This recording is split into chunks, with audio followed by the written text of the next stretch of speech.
नका. आणि आपले मराठी आमदार करतात काय, खासदार काय करतात हे तुम्ही विचारणार की नाही, की फक्त आपण आंदोलन करणार आहोत, मोर्चे काढणार आहोत.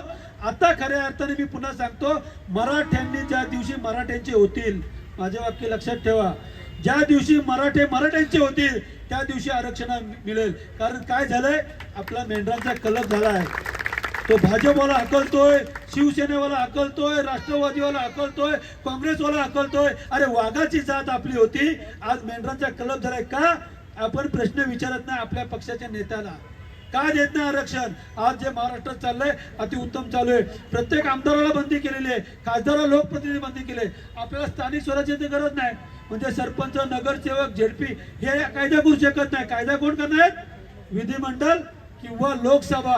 मग जोपर्यंत आपण मराठी ठरवत नाही की आता या सर्व पक्षीयांनी आम्हाला फसवलंय, सांगा तुम्ही एक तरी पक्षाने आपल्या बाजूने आहे का?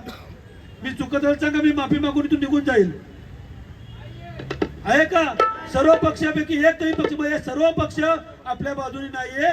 आता मराठ्यांनी एकच भूमिका घेतली पाहिजे, पटत असेल तर बघा, की आम्ही दगडाला मतदान करू पण या कुठल्याही पक्षाच्या लोकांना मतदान करणार नाही. ही भूमिका जर का आपण घेतली तर आणि तरच हे आपलं आरक्षण देतील. नंतर 40 वर्ष, म्हणजे ज्या वेळेस अण्णासाहेब पाटलांनी आपल्या मराठ्यांसाठी स्वतःचे आत्मबलिदान दिला होता, तिथपासून आजची परिस्थिती बघितली तर जवळजवळ 70 ते 80 लोकांनी आत्महत्या केलेल्या आहेत. किती आंदोलन, किती मोर्चे केलेले, पण आजपर्यंत आपल्याला न्याय देत नाही. का तर हे मराठे पक्षामध्ये विखुरलेले आहेत. हे इलेक्शन आल्याच्या नंतर बरोबर आमच्या पार्टीची येतात, इलेक्शन गेले का मराठा आरक्षण करतात, यांना करू द्या, यांना बोंबलू द्या.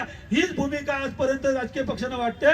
कारण ओबीसी मध्ये येऊ नका असे छातीटोकपणे बोलतात. 34% ओबीसी समाज आहे, आपण त्यांना मिळालेच आहे, आपण त्यांचा कडू कुठं म्हणतोय. पण आज आमचा जर का 32% मराठा समाज एक जात असून सुद्धा आपल्याला ते गृहीत सुद्धा धरत नाही. कारण आपला मेंढराचा कलप झालेला आहे.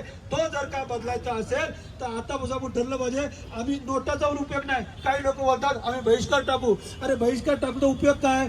60% इलेक्शन मतदान होतं तर 30% होईल, त्यातला कोणतं निवडून. पण आम्ही दगडाला मतदान करू पण या राजकीय पक्षांना मतदान करणार नाही. ही भूमिका जर का घेतली तर आणि तरच आपलं आरक्षण मिळेल.